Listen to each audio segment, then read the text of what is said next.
Hey everybody, welcome back to CAF's Heroes of Sport. My name is Bob Abbott, co-founder of the Challenge Athletes Foundation. Every week, I get to chat with one of our amazing challenged athletes. This week is no different. I get to chat with Dr. Paul Colavincenzo, who anesthesiologist, Navy War veteran. How you doing, Paul? I'm good. How about you from Frigid, Ohio? Hello. Oh, Frigid, Ohio, man. So I'm looking through your background, and so everything starting in April 2016, when you're in Kettering Medical Center for 8 days, 103 fever, every single joint in your body hurt, very sick, septic. That come out of what happened 7 years earlier when you had congestive heart failure? Well, yeah. I was born with an abnormal aortic valve. So normally I always like to say it. Normally it looks like a Mercedes symbol. It kind of has a three leaflets which open and lets the blood flow. I was born with just 2 leaflets, so it kind of opened as a fish mouth, and then I was born that way, and over many years it became stiff and calcified, and then the opening for the blood to go out became very narrow and small, and I would start to get chest pain. I still make the face, and I still put my hand in my chest. I would get chest pain when I would exercise, especially when I would run. And initially I kind of blew it off like, oh, the air is too hot, the air is too cold, the air is too humid, the air is too dry, like that. And then finally I had an echo and I had a catheterization, and it really was just a little pinhole for the blood to get out. So I had that replaced. It was an uneventful surgery. They put in a bovine tissue valve. It's basically a valve that's made out of pericardial tissue from a cow. Right. And I did perfectly fine with that until April 15th. I remember it very well. I remember the date. It was a Friday. I started to get like flu-like symptoms. I didn't feel well. I felt like I was getting a fever. You know how you don't like anything to touch your skin kind of thing. Right. And then over the weekend, it just got worse and worse. And by Monday morning, I couldn't even get out of bed. And every joint in my body hurt, which I found out later was just the antigen load that this bacteria, which had infected my heart, was just throwing off all these, and it made everything hurt. And I went into the hospital initially very sick. And I think I don't remember real clearly, but I think the first or second day I was there, they did do an echo of that valve. They did an ultrasound of it. And they said, yeah, it looks okay. It seems to be functioning okay. And even though I tested positive for this bacteria, my blood cultures were positive, and they weren't quite sure it was coming from the valve. And it wasn't until 8 days later that the surgeon who had done my original heart surgery came up and said, this is coming from your valve. I don't care what the echo says. I don't need another echo. It's coming from your valve, and it needs to come out or you're going to die. And then he said, you're dying now. So they end up replacing the infected valve with one from a 21-year-old woman who had died from a gunshot in Oklahoma. Right. That's right. That's all I know about her. So they took that infected valve out, and my chest was just full of pus and just really bad. And what she donated was just the root, which holds the valve in, the valve itself, the part of the aorta that goes up, that's called the ascending aorta, the arch, because your aorta looks kind of like an upside down J, the arch, and then partial descending. That he put that in there to replace that whole infected thing. So, and his thinking was, I want to get everything out of there that could possibly get reinfected. So it's all native human tissue, not my tissue, but native human tissue. The only thing foreign that's in there is the sutures that he used to sew it in, because those are permanent. But before that, I mean, you had done Alcatraz 3 times. You were the doc from The Rock, all that type of stuff. So you were a serious endurance athlete. And even after this, there were more complications, right? From after that surgery. Yeah, as I was recovering from that surgery, one of the things that happens with this infection is the infection creates a lot of like built up tissue, white blood cells, a lot of foreign debris, and these can break off and go different places. So while I was in the hospital, one went and infarcted my spleen, and I remember that because that was very painful. I didn't know what was going on. I thought I had perforated my stomach at first, but they did an MRI and they said, "Oh yeah, you bagged your spleen." They didn't have to take it out, but I have a big scar on my spleen now. And another one went to my popliteal artery, which is the big artery behind your knee. Yep. And it basically cut off all the circulation distal to that.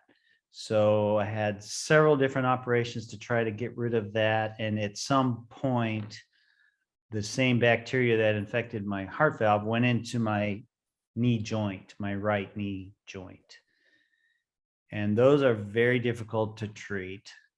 And so I had what's called a 2-stage total knee replacement. They take the whole joint out. They put in what's called an antibiotic spacer, which kind of looks like a hockey puck, but it's embedded with antibiotics. They put it in the joint and they leave it in there for 8 weeks. I had this done at the Cleveland Clinic. And then they also put in a central line, a PICC line in my arm. And I got IV antibiotics for 8 weeks. The whole idea, try to get rid of this infection. And then they did these tests and they thought, okay, everything's out of there. We can replace the knee. So I had a knee replacement, like lots of people get. They put in a total knee there. And then less than a month later, that one got infected. They had to do it again. Same kind of thing. I remember my daughter had spent the night with me and she said, "Daddy, you don't look very good." I said, "I'm fine. I'll take some Tylenol. I'll be fine." She kind of said, "I don't think so." So took me into the hospital, and same hospital that had the heart surgery. And, once again, I had a high fever and had just this really gross, brownish, gross pus coming out of my knee, had worked its way to the surface, was pouring out of my knee. And so I had the same thing. I had another 2-stage revision where they took the joint out, put the spacer in. I got IV antibiotics for 8 weeks. And then they replaced the whole thing again. This was in December of 17. And they also did a bunch of plastic surgery at that time because I had lost so much tissue. So they took a big skin graft from my hip, and I started to do better for several months. It started to get better. It took a very long time to heal. I got all these hyperbaric oxygen treatments, and it was starting to heal and it was starting to feel better. And then later that spring, my knee started to hurt again. And so I started using a cane to walk, and it just started hurting more and more. I finally went up to the Cleveland Clinic that fall of 18. And they did a bunch of tests, or not the Cleveland Clinic, Mayo Clinic in Minnesota. Clinic, yeah. And they said, "Well, you have a new infection in there. Only this time it's a fungal infection. So a fungus, in your knee. Somehow a fungus got in my knee. And, anybody that has seen fungus under somebody's toenail or fingernail knows it's really hard to get rid of. So they said, we could try another 2-stage, but we recommend that you have it amputated." They said, "We do this once or twice a year, and you are our recommendation this year to have it amputated." So yeah, January 17th, 2020, amputation. Just a little over 2 years ago. Yeah. Right. And then when were you able to get back in the sport? Well, I hadn't been able to. I got the amputation, and then you have to let that heal. I got my prosthesis in mid-March then. And it was just kind of exercise and frustration of, trying to ride my bike. I didn't try to run at all, but trying to ride my bike. And that was frustrating because the prosthesis would get sweaty and it would slide off, So for a while I was just riding my bike with one leg, ride by people and they'd go, "Whoa, look at that guy," but I never really got into any kind of training really. And then this past October, I went to an anesthesia meeting in San Diego, and my wife came with me, and she just happened to see this commercial on the television about the CAF, and she said, and my wife, if you knew her, she's a go-getter. And Right. so like 2 seconds after this commercial was over, she called the CAF. Oh, we're here for this meeting, blah, blah. And it turns out, your headquarters is in San Diego. Yep. And they invited us up there, and she kind of surprised me, said, oh, we're not going to the zoo today. We're not going to the zoo this afternoon. We're gonna go somewhere else. And I'm thinking, oh, well, maybe we'll take a boat ride or evening cruise or something like that. So there we are. We went to CAF, and They had you on the scroll. yeah, CAF on the welcomes scroll, Paul and welcome Teresa. Paul and Teresa. Happy birthday, Paul, because my birthday was a couple days later. And we met Nico, and he showed us life-changing. around. And yeah, it was, it was just, it was at the very least fortuitous, if not a godsend, really. I mean, it was just like, wow, these things are all just falling into place all of a sudden right around my birthday. And he took us a short drive to see Peter Harsh then. The also. best in the world, by the way. That's what I keep hearing, and I'm tending to believe it now too. So he figured out how to get you on a bike, how to get the right leg for you. Isn't it funny? People think that you go to a prosthetist, they're all the same. They're not. As you know, doctors are not all the same. Prosthetists are not all the same. Peter's dealing with people coming back from war, missing multiple limbs, and they want to climb Mount Everest, and he figures it out. So Peter was the guy, right? Who's basically saw, hey, you can do whatever you want. Let me figure it out. He was the guy. And we actually, my wife and I went back and we found out that he was on the Amazing Race. So we watched that whole season, and he was on there with Sarah Reinerson. That was fun. That was fun to watch. And so he kind of did a preliminary fitting then. And then we came back in November. And then he did more of the, fitting for the running leg and for the cycling leg. And then just a couple of weeks ago, January, we went out there again, and I came home with a running leg and a cycling leg. And I've been getting used to those, using them more and more. The cycling leg or the running leg definitely is a little bit of a learning curve there. But but you'll get there after what you've been through.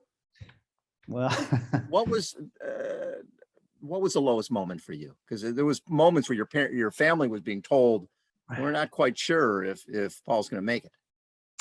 Well, when I had the one heart surgery with the valve that was infected, they were painting it very black for my family. I mean, it was a 12-hour operation. I was on the heart-lung machine for 6 hours. They sent out word. I'm told, of course, I didn't know, but 3 different times that it wasn't looking good. We didn't think that he was going to make it. And so that was probably maybe the darkest for my family. But after the surgery, I remember I woke up at 3 the next morning, and I remember I still had the breathing tube in, and it was kind of rubbing against the roof of my mouth. And I was trying to tell my nurse, that kind of bothering me. Of course, I wasn't able to do that. And then part of me, at one point I said, well, screw it, I'm going to take it out myself. But I had the 4-point restraints, and I was trying to, I couldn't do it, but I did get extubated at 7 the next morning. And I remember my oldest daughter called and said, how's he doing? And they said, oh, he's awake. He's drinking Gatorade. And she was just floored. She couldn't believe it, after what they had told him the night before, because the surgeon came out and said, well, if he wakes up, he's probably not going to be the same Paul. He probably had a stroke. That's a long time to be on the bypass machine. And I'll probably be putting a pacemaker in him today or tomorrow or the next day, because, as he said later, he goes, I cut the hell out of your heart. I can't believe that it would ever beat normally, but I never went out of a normal sinus rhythm. And but I think maybe the darkest point for me was when I had that last major surgery.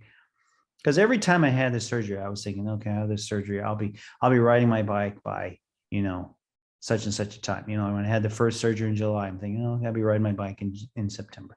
And then I had again, I'll be riding my bike by November, and then this time when I woke up and I looked down at my knee, it was, it was a shocker what it looked like, because the plastic surgeon had done all these flaps and the skin graft, and it just looked awful. And I thought, wow, I don't know if I'll be ever riding my bike again, So cool that just the way your wife seeing a commercial for CAF and then coming out to the building and how everything happened that day. You meet Nico, you Yeah. meet CAF, you meet Peter Harsh, basically all life altering.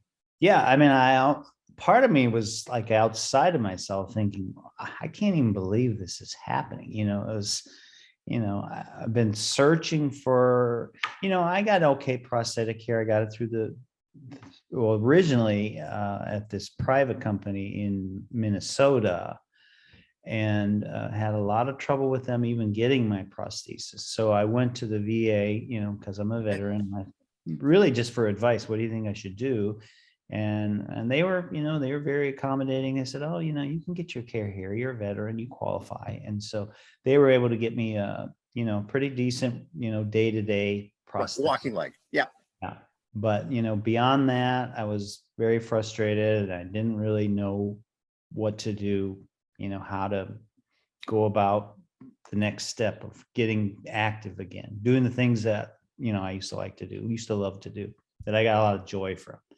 And so the CAF, I couldn't believe it. All the resources and, just Nico himself, his personality was just, he a former Marine. So I've been around Marines a lot when I was in the Navy. So I knew what he was like. And it was just really a fantastic experience. He even said, oh yeah, you want to go skiing? You used to be a skier. Well, here's this Adaptive Sports Association. You need to go to Durango, Colorado and go skiing, which I did a couple weeks ago.